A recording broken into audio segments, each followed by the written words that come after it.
दोस्तों, अगर आपके पास टाइम है तो ही आप ये वीडियो देखें, नहीं तो आप इसे स्किप कर सकते हैं। एक्चुअली ये वीडियो थोड़ी बड़ी होने वाली है क्योंकि इसमें हम स्पेशल बीएड के मैटर पे विस्तार से चर्चा करने वाले हैं। तो यदि आप ये वीडियो देखना चाहते हैं तो इत्मीनान से बैठ करके वीडियो को पूरा देखना होगा, क्योंकि अधूरी बात और अधूरा ज्ञान हमेशा नुकसान देता है। तो चलिए शुरू करते हैं। मैं हूं नदीम मंसूरी और आप देख रहे हैं स्टेप टू स्किल्स। दोस्तों, ना तो मैं कोई लायर हूं और ना ही विधि का कोई ज्ञाता, बस कुछ जनरल और कॉमन सेंस की बातें हैं जिसको लेकर के आज इस वीडियो में हम लोग चर्चा करेंगे, कुछ डिस्कस करेंगे।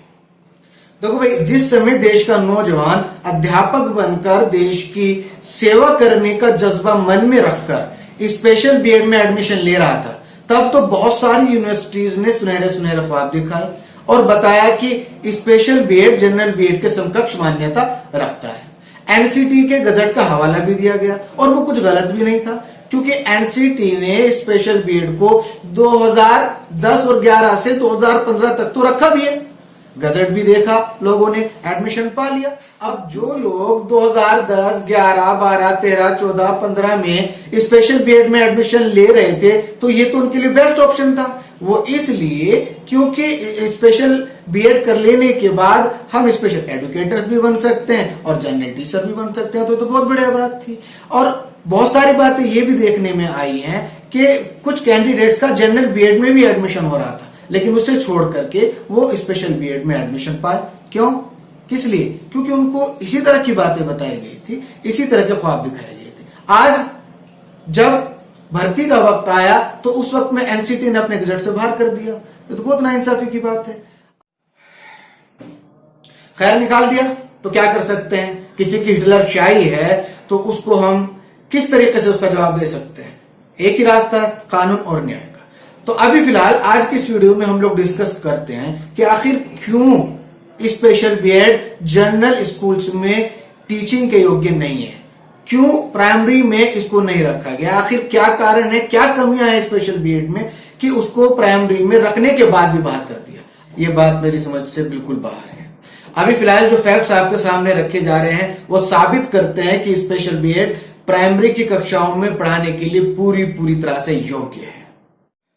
तो दोस्तों, स्पेशल बीएड के मैटर पे थोड़ी सी मैंने स्टडी की है और अपने मोटे से दिमाग का इस्तेमाल करते हुए दो तरह के फैक्ट्स निकाले हैं, एक टेक्निकल फैक्ट्स और दूसरा लॉजिकल फैक्ट्स। तो आज हम इन्हीं बातों पर चर्चा करते हैं कि आखिर अपने स्पेशल बीएड को हम इवेल्युएट करने की कोशिश करेंगे। तो चलिए, सबसे पहले हम चर्चा करेंगे अपने पहला फैक्ट, टेक्निकल फैक्ट्स। तो हमारे टेक्निकल फैक्ट का सबसे पहला पॉइंट है कोर्स का अप्रूवल। भाई देखो, जनरल बीएड का अप्रूवल एनसीटी से होना जरूरी है और स्पेशल बीएड का अप्रूवल आरसीआई से है। अब एनसीटी हो या आरसीआई, दोनों ही सेंट्रल गवर्नमेंट की एजेंसीज हैं, और जब दोनों ही सेंट्रल गवर्नमेंट की बॉडीज हैं तो फिर क्या फर्क रह गया? और अगर फर्क है तो फिर आरसीआई को यह पाठ्यक्रम चलाने की अनुमति क्यों दी गई? मत चलाए, बंद कर दिया जाए इस कोर्स को। क्यों खाम में छात्रों के साथ, उनके भविष्य के साथ खिलवाड़ किया जा रहा है? मत। अब आते हैं हम अपने दूसरे पॉइंट पर, और वो है क्राइटेरिया फॉर एडमिशन। बीएड में एडमिशन का क्या क्राइटेरिया निर्धारित किया गया है? देखो भाई, सभी जानते हैं कि जनरल बीएड में एडमिशन के लिए 50% मार्क्स के साथ आपका ग्रेजुएट होना जरूरी है। स्पेशल बीएड के लिए भी यही है। तो फिर क्या फर्क रह गया भाई? जब दोनों कोर्स करने के लिए क्राइटेरिया एक ही है तो फिर इनमें क्या फर्क रह गया? कोई फर्क नहीं है। अगला पॉइंट है कोर्स का ड्यूरेशन। दोनों का ही 1 साल और 2 साल है यार, कुछ भी फर्क नहीं है।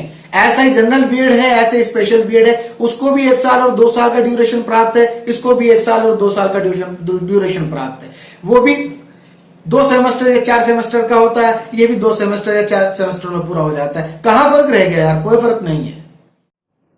अब आ जाते हैं हम अपने अगले पॉइंट पर, और वो है कोर्स का कंटेंट। फर्क अगर देखना है तो आपको इस पॉइंट में देखिए, यहां आपको फर्क मिलेगा। और वो फर्क क्या है दोस्तों? जनरल बीएड का जो कंटेंट है वो जनरल क्लास में जनरल बच्चों को पढ़ाने के लिए डिजाइन किया गया है, जबकि स्पेशल बीएड का कंटेंट कुछ ऐसा है कि उसके अंदर स्पेशल बच्चों का कंटेंट तो शामिल है ही, जनरल बच्चों का कंटेंट भी उसके अंदर पढ़ाया जाता है। बल्कि 2 साल के स्पेशल बीएड में पहला साल जनरल बच्चों को कैसे पढ़ाया जाता है इसी में गुजार दिया जाता है। तो मैं समझता हूं कि स्पेशल बीएड जनरल बीएड से कुछ ज्यादा प्रभावी है, नहीं है क्या? बढ़ते हैं हम अपने अगले पॉइंट पर और वो है माइक्रो टीचिंग। सीधी सी बात है, आप लोगों को सबको मालूम है कि जब हम बीएड कर रहे होते हैं तो माइक्रो टीचिंग भी उसका एक हिस्सा है। हमें स्कूल में जाकर के बच्चों को पढ़ाना होता है। अब जनरल बीएड करते समय जो बच्चों को पढ़ाता है अभ्यर्थी, वो जनरल स्कूल में जाकर के पढ़ाता है और उसी की ट्रेनिंग उसको दी जाती है। ठीक है, अच्छी बात है, बहुत बढ़िया बात है। अब जान लीजिए स्पेशल बीएड वालों का, जब स्पेशल बीएड वालों की ट्रेनिंग होती है तो स्पेशल बीएड वालों को जनरल स्कूल में जाकर के भी टीचिंग करनी होती है और स्पेशल स्कूल में भी जाकर के टीचिंग करनी होती है। उनको पहले साल ये सिखाया जाता है कि जनरल बच्चों को कैसे पढ़ाया जाता है और दूसरे साल में यह सिखाया जाता है कि स्पेशल बच्चों को कैसे पढ़ाया जाता है। उसकी माइक्रो टीचिंग जनरल स्कूल में भी होती है और उसकी माइक्रो टीचिंग स्पेशल स्कूल में भी होती है। तो यहां फर्क है, अगर देखना है तो यहां फर्क देखिए, और यह फर्क है जो बताता है कि स्पेशल बीएड जनरल बीएड से कहीं ज्यादा प्रभावी है।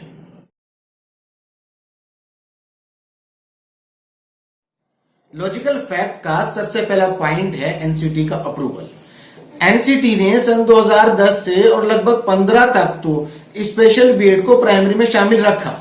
अब बाद में आके आखिर वो क्या वजह आई जब एनसीटी ने स्पेशल बीएड को प्राइमरी के गजट से बाहर कर दिया, अभी तक ये बात क्लियर नहीं हो पा रही है। जबकि स्पेशल बीएड जूनियर क्लास में यानी कक्षा 6 से 8 के गजट में आज भी शामिल है, तो प्राइमरी से स्पेशल बीएड को क्यों बाहर कर दिया भाई, अभी तक ये बात क्लियर नहीं हो पाई। हमारा लॉजिकल फैक्ट का दूसरा पॉइंट है टीचिंग फील्ड। भाई एनसीटी अपने काउंटर में कहती है कि स्पेशल बीएड स्पेशल बच्चों को पढ़ाने के लिए किया गया कोर्स है। अब अगर यही बात है तो इसी एनसीटी ने इसी स्पेशल बीएड को जूनियर के गजट में कैसे शामिल कर लिया? स्पेशल बीएड के जूनियर के गजट में शामिल होने की वजह से अब स्पेशल बीएड जूनियर की प्रत्येक भर्ती के लिए योग्य माना जाएगा और माना जाता है। जब भी 6 to 8 की भर्ती निकलेगी उसके लिए पूरी तरह से स्पेशल बीएड एलिजिबल है, तो कक्षा 1 से 5 तक के लिए एलिजिबल कैसे नहीं है? और अगर बात करें स्पेशल एजुकेटर्स की तो भाई यूपी में, मैं खास तौर पे यूपी में तो स्पेशल एजुकेटर की वैकेंसीज आती नहीं है। अब अगर यूं माने कि स्पेशल बीएड को क्लास 6 to 8 में शामिल करने का अर्थ यह है कि जूनियर में भी स्पेशल बीएड स्पेशल बच्चों को ही पढ़ाएगा, तो भाई क्या स्पेशल बच्चे डायरेक्ट कक्षा 6 में ही एडमिशन पाते हैं? वो 1 से 5 नहीं पढ़ते क्या? अब अगर वो 1 से 5 पढ़ते हैं तो प्राइमरी में उनको कौन पढ़ा रहा है? अब ये मत कहना कि वहां स्पेशल डीएड पढ़ा रहा है, क्योंकि अगर ये कहोगे तो मैं कहूंगा कि वहां तो जनरल डीएड भी है, फिर बीएड को ले जाने की क्या जरूरत है? और अगर बीएड को ले जा रहे हैं तो स्पेशल बीएड को ले जाने में क्या दिक्कत थी? अब बढ़ते हैं हम अपने अगले पॉइंट पर और वो है स्पेशल डीएड वैलिडेशन। चलो भाई एनसीटी की बात हम मान लेते हैं कि जो आरसीआई से किया गया कोर्स है वो स्पेशल बच्चों को पढ़ाने के लिए ही एलिजिबल है, तो भाई स्पेशल डीएड भी तो आरसीआई का ही कोर्स है जिसको आपने अपने प्राइमरी गजट में शामिल कर लिया। अब अगर आपने उसको अपने प्राइमरी गजट में शामिल कर लिया तो अब वो आपकी हर भर्ती के लिए एलिजिबल माना जा रहा है। अभी 69,000 शिक्षक भर्ती में भी वो शामिल हुआ है और नियुक्ति भी पाएगा। भाई स्पेशल बीएड अगर आरसीआई का कोर्स है और स्पेशल बच्चों के लिए है तो स्पेशल डीएड भी तो आरसीआई का कोर्स है, वो केवल स्पेशल बच्चों के लिए क्यों नहीं है? उसको कैसे आपने प्राइमरी के गजट में शामिल कर लिया? मेरी ये बात समझ से बिल्कुल बाहर है। अब अगर आप ये कहें कि भाई स्पेशल डीएड तो एक डिप्लोमा है इसलिए हमने उसको प्राइमरी में शामिल कर लिया, तो भाई जनरल बीएड तो डिग्री है, उसको कैसे आपने अपने प्राइमरी में शामिल कर लिया? ये गलत बात है। ये पूरी तरह से आप स्पेशल बीएड के वालों के साथ भेदभाव कर रहे हैं, जो कि एकदम गलत है और न्याय संगत नहीं है। और अब आ जाते हैं हम बहुत ही महत्वपूर्ण पॉइंट पर और वो है एग्जिस्टेंस इन पैरा 3B। आप एनसीटी के गजट को स्टडी कीजिए। एनसीटी के गजट के पैरा 3B में स्पेशल बीएड का स्पष्ट उल्लेख है और उसमें लिखा हुआ है कि स्पेशल बीएड प्राइमरी में नौकरी पाने के लिए, प्राइमरी कक्षा में बच्चों को पढ़ाने के लिए उसको 6 माह का एक ब्रिज कोर्स करना होगा। अब भाई 6 माह का ब्रिज कोर्स करा रहे हो तो इसका मतलब आप प्राइमरी में उसको रख रहे हो ना।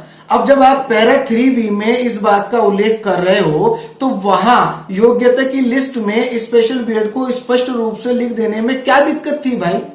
और अगर वहां दिक्कत है तो पैरा 3B में आपने स्पेशल बीएड का उल्लेख क्यों किया? क्यों उसमें आप लिख रहे हैं कि स्पेशल बीएड को कक्षा 1 से 5 में पढ़ाने के लिए 6 माह का एक ब्रिज कोर्स करना पड़ेगा? ये बात तो फिर कोई मायने नहीं रखती ना। और अगर मायने रखती है तो आप उसको अपनी प्राइमरी गजट की लिस्ट में स्पेशल बीएड को आप स्पष्ट उल्लेख कीजिए। अब बात कर लेते हैं टीटी और भर्ती परीक्षा की। भाई दोस्तों, हर साल टीटी निकलती है और जब जब भर्ती निकलती है तो भर्ती परीक्षा भी होती है। अगर स्पेशल बीएड धारक कक्षा 1 से 5 में पढ़ाने के योग्य है ही नहीं तो वो प्राइमरी की टीटी को कैसे पास कर लेता है? और उसको पास करने के बाद फिर वो भर्ती परीक्षा को भी पास कर लेता है। कैसे? अभी हर बार कोर्ट की मध्यस्थता के बाद, कोर्ट के आदेश के बाद स्पेशल बीएड धारक टीटी भी पास करता है और जो वो टीटी पास कर लेता है फिर दोबारा कोर्ट के आदेश के बाद वो भर्ती में शामिल होता है और भर्ती परीक्षा को भी वो पास कर लेता है। कैसे पास कर लेता है? वो तो कक्षा 1 से 5 में पढ़ाने के योग्य है ही नहीं, और अगर वो योग्य है नहीं तो वो कैसे परीक्षा को पास कर रहा है? और अगर वो परीक्षा को पास कर रहा है तो वो कक्षा 1 से 5 में पढ़ाने के योग्य कैसे नहीं है? भाई बिल्कुल मेरी समझ से बाहर है, बिल्कुल गोलमाल है, सब कुछ गोलमाल है।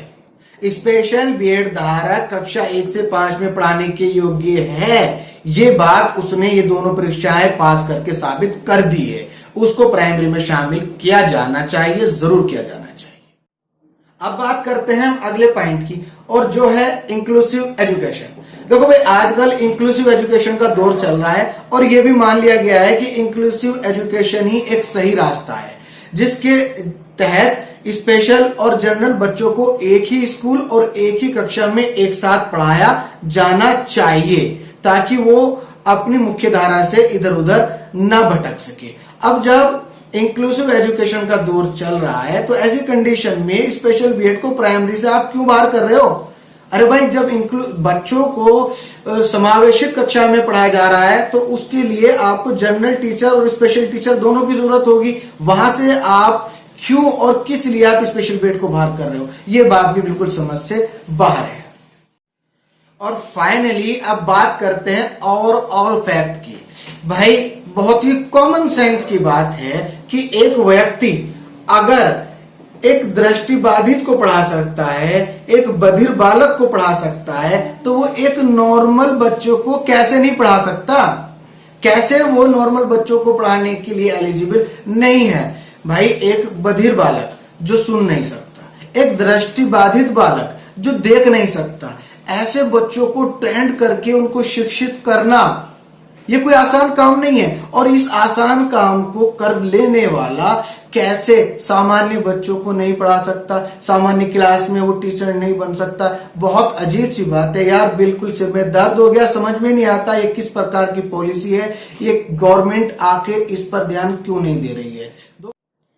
तो दोस्तों, ये थे वो कुछ पॉइंट जो मैं आप लोगों के साथ शेयर करना चाहता था, आपसे डिस्कस करना चाहता था। अब ये डिस्कस कैसी लगी है, ये पॉइंट्स कैसे लगे हैं, ये बात आप मुझे कमेंट करके प्लीज जरूर बताइए। और इनमें क्या बात छूट गई है, क्या पॉइंट रह गया है, वो तो जरूर बताइए, क्योंकि जब तक एक प्रोफाइल हम लोग तैयार नहीं करेंगे, जब तक एक मजबूत फाइल तैयार नहीं करेंगे, तब तक हमारा केस ऐसे ही पेंडिंग में चलता रहेगा। तो दोस्तों, वीडियो कैसी लगी है ये तो मैं नहीं पूछता आपसे, मैं वीडियो के बारे में ना पूछूंगा, ना आपसे कहूंगा कि आप शेयर कीजिए, ना मैं बोलूंगा कि आप लाइक कीजिए, और सब्सक्राइब तो बिल्कुल मत करना।